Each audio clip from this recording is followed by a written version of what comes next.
নমস্কার। এসআইআর এর form fill up কি করে করতে হয় তার লম্বা ভিডিও দেখে দেখে ক্লান্ত হয়ে গেছেন, বুঝতে পারছেন না কিছু? 5টা মিনিট সময় দিন, আমি আপনাদের বুঝিয়ে দিচ্ছি এই ভিডিওর মাধ্যমে। এই ফর্ম আপনারা হাতে পেয়েছেন, এটা একটা স্যাম্পল ফর্ম, একজনের ফর্ম। প্রথমে লেখা আছে এখানে জন্ম তারিখ, আধার কার্ড অনুযায়ী লিখবেন, ইংরেজিতে লিখবেন। যেমন ধরুন লিখবেন 1-10-2006, ঠিক এইভাবে ইংরেজিতে লিখবেন ডিজিটগুলো। আর যারা ইংরেজি জানেন না বাংলাতেও লিখতে পারেন, কোনো অসুবিধা নেই। তারপর আছে আধার কার্ড নাম্বার, এটা লিখে দেবেন ইংরেজিতে, আধার কার্ড দেখে দেখে লিখে দেবেন। ফোন নাম্বার প্রত্যেকেই জানেন, এটাও এই পরের ঘরে লিখে দেবেন। তারপর আছে পিতার নাম, সবাই পিতার নাম লিখবেন, বিবাহিত মহিলা হন অবিবাহিত হন সবাই তার পিতার নামটা এ ঘরে লিখে দেবেন। তারপর আছে পিতার এপিক কার্ড নাম্বার, যদি আপনার পিতা জীবিত থাকেন, তার যদি ভোটার কার্ড থাকে এপিক কার্ড নাম্বারটা এ ঘরে লিখে দেবেন। যদি মারা গিয়ে থাকেন এপিক কার্ড নাম্বার লেখার দরকার নেই।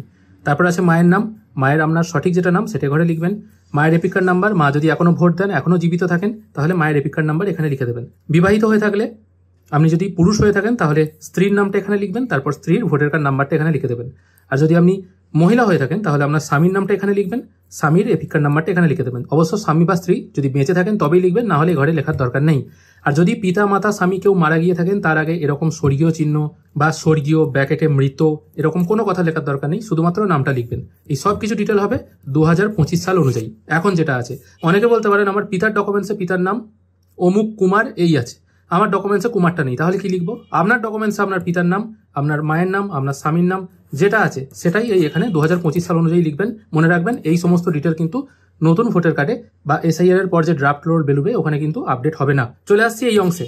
যাদের 2002 এ নাম আছে তারা কি করবে? যাদের 2002 এ নাম আছে তারা এরকম 2002 এর লিস্টটা ডাউনলোড করবে। ধরা যাক এই যে ফর্মটা আছে, এই ফর্মের উল্লিখিত ব্যক্তির নাম হচ্ছে সুকুমার, ঠিক আছে? এই সুকুমারটা আপনি দাগ দিয়ে দিলেন। এবার কি করবেন? 2002 অনুযায়ী জাস্ট এখানে কপি পেস্ট করবেন। কিরকম? নির্বাচকের নাম সুকুমার দিয়ে যেটা টাইটেল আছে সেটা আপাতত আমি সিকিউরিটির জন্য ঢেকে দিয়েছি, এখানে লিখে দিলেন সুকুমার।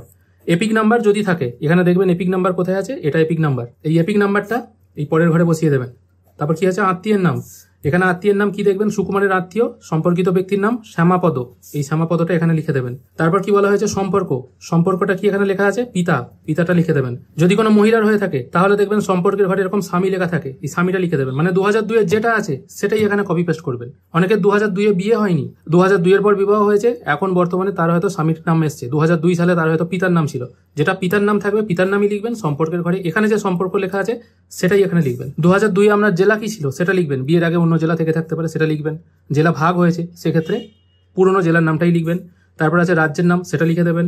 বিধানসভা ক্ষেত্রের নাম কোথায় পাবেন? এখানে, এটা হচ্ছে বিধানসভা ক্ষেত্রের নাম, প্রত্যেকের 2002 এর ভোটার লিস্টে আছে। তারপর আছে বিধানসভা ক্ষেত্রের নাম্বার, এখানে বিধানসভা ক্ষেত্রের নাম্বার পেয়ে যাবেন।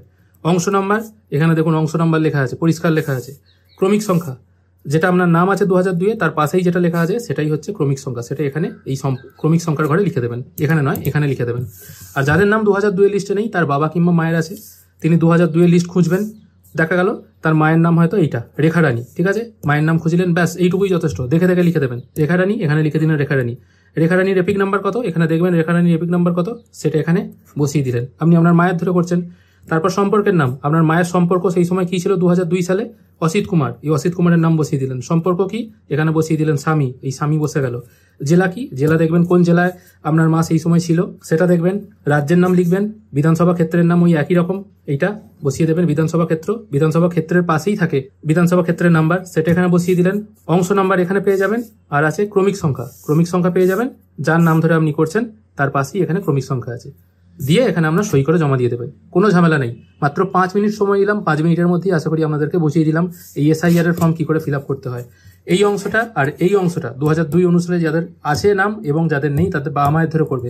ডাইরেক্ট এই ফর্ম থেকে কপি পেস্ট করবেন, সম্পর্ক, নাম, এপিক কার্ড নাম্বার, অংশ নাম্বার সব কিছু কপি পেস্ট হয়ে যাবে এখানে। আর এখানটা বর্তমানে 2025 অনুযায়ী হবে।